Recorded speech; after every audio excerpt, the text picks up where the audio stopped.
안녕하십니까 수험생 여러분 반갑습니다. 대산전기학원의 원장 김민혁입니다. 이번에 학습할 주제는 복도체입니다. 여러분 복도체를 우리가 다도체라고도 하죠.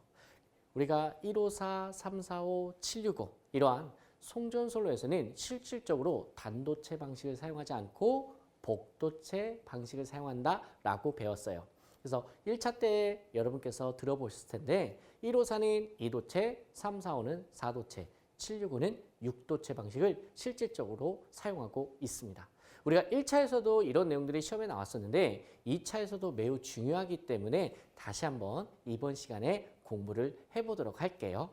자, 그러면은 복도체 방식을 사용할 때 장점이 있을 거고 단점이 있을 텐데 장점과 단점 함께 공부해 주시기를 부탁드립니다. 먼저 복도체 방식의 장점에 대해서 한번 살펴보도록 할게요. 자, 첫 번째 보시면 인덕턴스가 감소해서 블라블라. 두 번째도 인덕턴스가 감소해서 블라블라.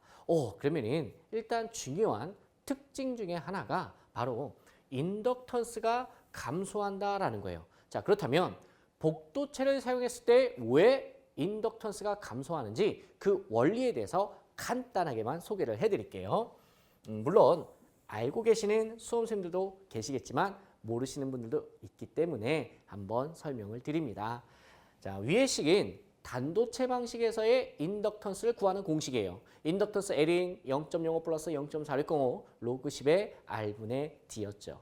자, 그렇다면 복도체 또는 N도체 또는 다도체 방식의 인덕턴스 구하는 공식은 두 번째가 되는 거죠. 자, 0.05를 n으로 나눠라. 지금 여기서 n이라는 것은 도체의 개수예요. 2도체면 2로 나누시면 되고요. 4도체면 4로 나누시면 되죠. 자, 그리고 쭉 가다 보면은 여기 보시면 R2가 되어 있는데 R2가 뭐예요? 등가 반지름입니다. 복도체를 사용하게 되면은 인덕턴스 값이 여러분 그럼 커지는 거예요? 작아지는 거예요? 작아질 수밖에 없죠. 예를 들어서 여러분 여기 숫자 2를 넣어보세요. 2도체 방식에서는 숫자 1을 넣으면 0.05를 2로 나누잖아요. 그럼 얼마 나와? 0.025가 되는 거죠. 그 다음에 지금 복도체 방식에서의 등가 반지름을 구하면 2도체 방식에서의 등가 반지름을 구하면 R2는 루트 R 곱하기 S다라 해서 상당히 등가 반지름이 커지는 것을 우리가 알 수가 있었습니다. 물론 1차 때는 이것을 이용해서 계산하는 문제도 한번 풀어봤었고요. 자, 그러면은 얘도 어때요? 다 크기가 작아질 수밖에 없죠. 왜 작아져요? 얘가 커지니까 이 전체 값은 어떻게 되겠어요? 작아진다라는 거지. 그래서 우리가 복도체를 사용할 경우에는 인덕턴스가 작아진다. 이렇게 우리가 수식적으로도 확인을 할 수 있고요. 밑에 제가 썰렁한 그림을 그렸어요. 이 썰렁한 그림을 통해서 왜 인덕턴스가 작아지는지 우리가 배울 수도 있습니다. 지금 제가 도체와 도체, 작은 도체, 소도체라고 하죠. 소도체 두 개를 이용했어요. 소도체 두 개를 이용한다는 것이 바로 이도체 방식이죠. 이러한 도체 두 가닥을 준비를 했고요. 여기에 이제 전류를 흘릴 거예요. 전류를 이렇게 흘려보냅니다. 전류를 흘려보냅니다. 그러면은 여러분께서 옛날에 배운 내용이 있어요. 도선에 전류가 흐를 때 그 주변에 뭐가 발생합니까? 자속이 발생하죠. 자속이 발생하죠. 자속이 발생하는데 직각 방향으로 발생한다라고 배우셨을 거예요. 자, 그러면은 보세요. 자, 전류가 들어가는 방이에요. 그럼 뭐가 생겨요? 자속이 생기죠. 그럼 자속이 이런 식으로 생길 거예요. 자, 오른나사 법칙 생각하시면 돼요. 자, 얘도 마찬가지로 들어가는 방향입니다. 그럼 자속이 생기겠죠? 그럼 이렇게 여러분 자속에 영향이 있을 거예요. 그러면은 여기를 잘 보세요.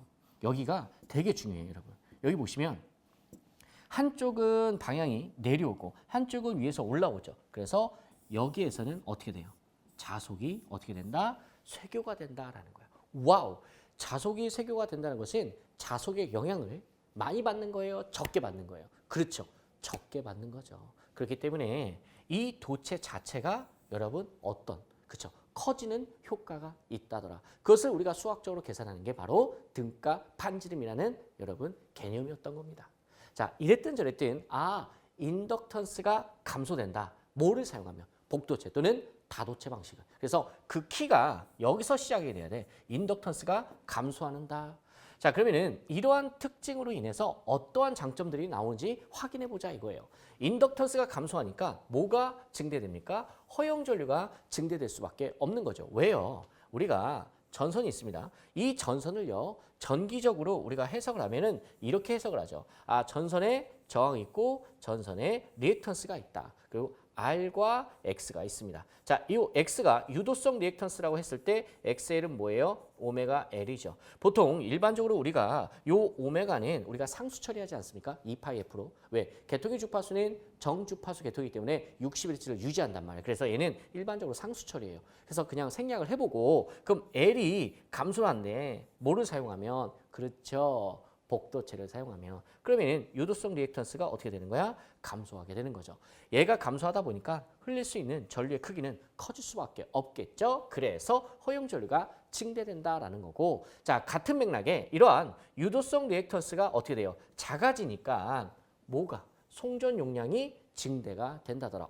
선생님 송전 용량이 어떻게 증대됩니까? 자, 요거 한번 지워볼게요. 송전 용량 구하는 공식 P는 X분의 VS의 VR에 곱하기 사인 델타다. 이런 식 어디서 많이 봤었죠? 이때 요 X가 뭐예요? 바로 쉽게 말하면 뭐 유도성 리액턴스다 이렇게 해석을 해도 되죠. 그럼 얘가 커지면은 송전 용량은 어떻게 된다? 네, 작아진다라는 거죠. 반대로 얘가 작아지면 송전 용량은 어떻게 된다? 커진다라는 거죠. 그래서 송전 용량이 증대가 된다더라.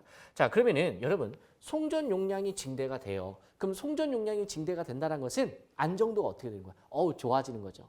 자, 그래서 자연스럽게 안정도가 향상이 된다라는 논점까지 끌고 갈 수 있는 겁니다. 자, 그다음에 마지막으로 송전솔로에 무엇을 방지해 줄 수 있다? 코로나를 방지할 수 있다라는 거죠. 그래서 우리가 1차 때 어떻게 공부했어요? 내 코는 무슨 코다? 예, 복코다라고 외웠습니다. 자, 여기까지가 여러분 간단하게 복도체 방식의 장점이었고요. 다음 내용을 살펴보도록 하겠습니다.